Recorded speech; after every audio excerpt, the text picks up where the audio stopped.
नमस्कार, निर्मल शिव भक्ति YouTube channel में मैं विनय कुमार गिरी आप सभी भगवत प्रेमी सज्जनों का हार्दिक अभिनंदन करता हूं। मित्रों, आज की वीडियो में हम लोग श्री कृष्ण के जीवन से जुड़ी एक घटना पर चर्चा करने वाले हैं। भगवान श्री कृष्ण ने जब प्राग्ज्योतिषपुर के नरकासुर को मारकर उसके द्वारा हरण की हुई 16,000 राजकुमारियों को बंदी गृह से मुक्त किया तो एक समस्या खड़ी हो गई। लोग उन्हें अपवित्र मानने लगे क्योंकि वे असुर की बंदनी रह चुकी थी।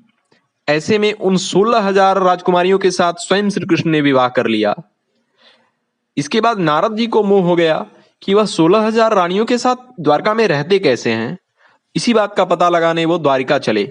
तो इसी बात पर आज के वीडियो में हम लोग चर्चा करने वाले हैं। लेकिन जो लोग इस चैनल को पहली बार देख रहे हैं उनसे विनम्र प्रार्थना है, चैनल को सब्सक्राइब कर लें और बेल आइकन को प्रेस कर लें ताकि ऐसी धार्मिक और आध्यात्मिक वीडियोस के नोटिफिकेशन आप लोगों को मिलती रहे।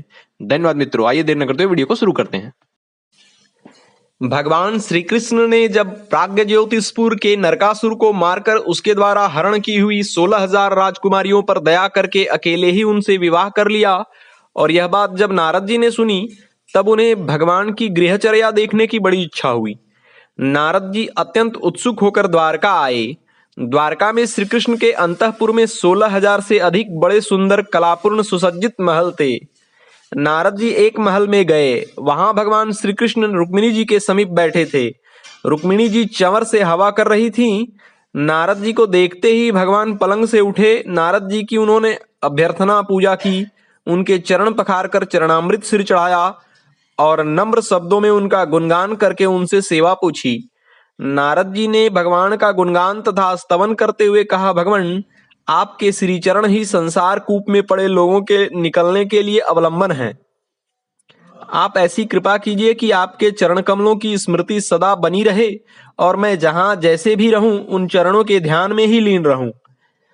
तदनंतर नारद जी एक एक करके सभी महलों में गए। भगवान श्री कृष्ण ने सर्वत्र उनका स्वागत सत्कार किया।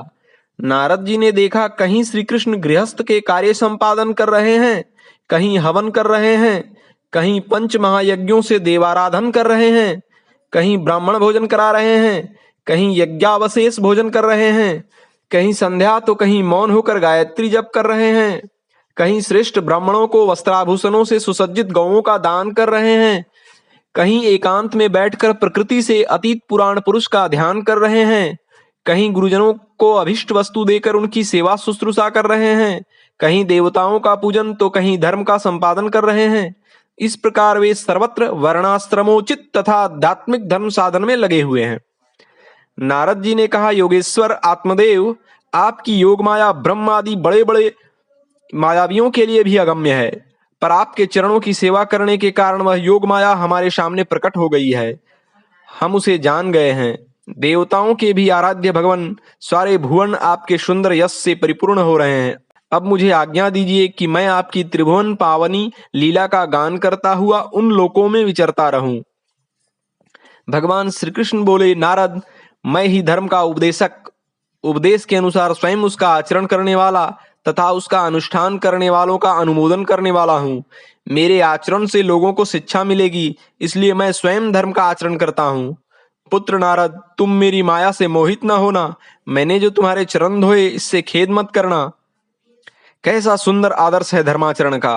भगवान श्री कृष्ण का समस्त जीवन लीला चरित धर्ममय है। उनके आचरण में तो केवल धर्म है ही, उनके उपदेश भी धर्मपूर्ण हैं। ओम।